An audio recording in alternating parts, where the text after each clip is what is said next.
যোৱাকালি এটা ভিডিঅ' বনাইছিলোঁ মনসা পূজাৰ, আপোনালোকে চাগে গমেই পাইছে। ধুনীয়া ৰেছপঞ্চ আৰু আপোনালোকে বহুতো সুধিও আছে। 5 দিন হৈছিল পূজা, আজি লাষ্ট পূজা। যদি আপোনালোকে আজি চাব আহিছে তেতিয়াহ'লে গমেই পাইছে মনসা পূজা 5 দিন আছিলে।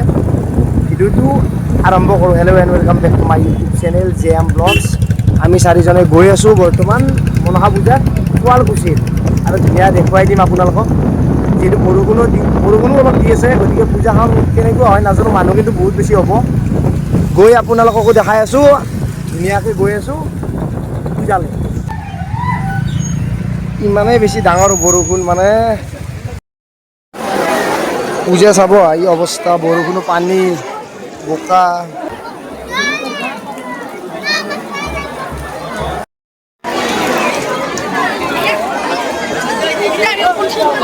হ'ল শুৱালকুছি মেইন মণিকূট, মানে মন্দিৰ আৰু।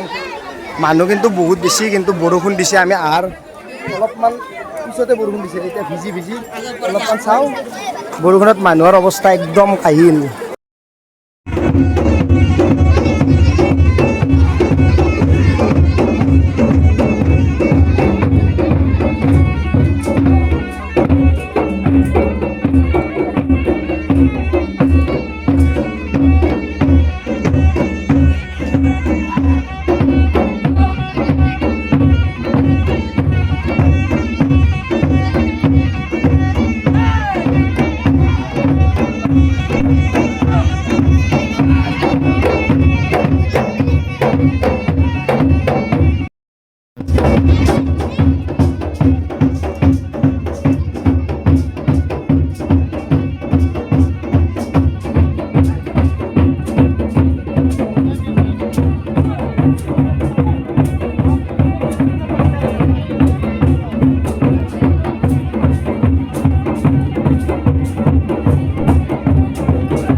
বৰষুণ দিয়াৰ কাৰণে বেছি মানুহ মানে মন্দিৰত সোমাই, পুৰা হেঁচা ঠেলা, একদম মানুহ থকা জেগা নাই।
বৰষুণত ভিজি ভিজি শুৱালকুছি পূজা চালোঁ এতিয়া ঘৰতো যাব লাগে দেৰি হ'ল ভিডিঅ'টো চাই কেনেকুৱা পালে কমেণ্টত জনাব বাই বাই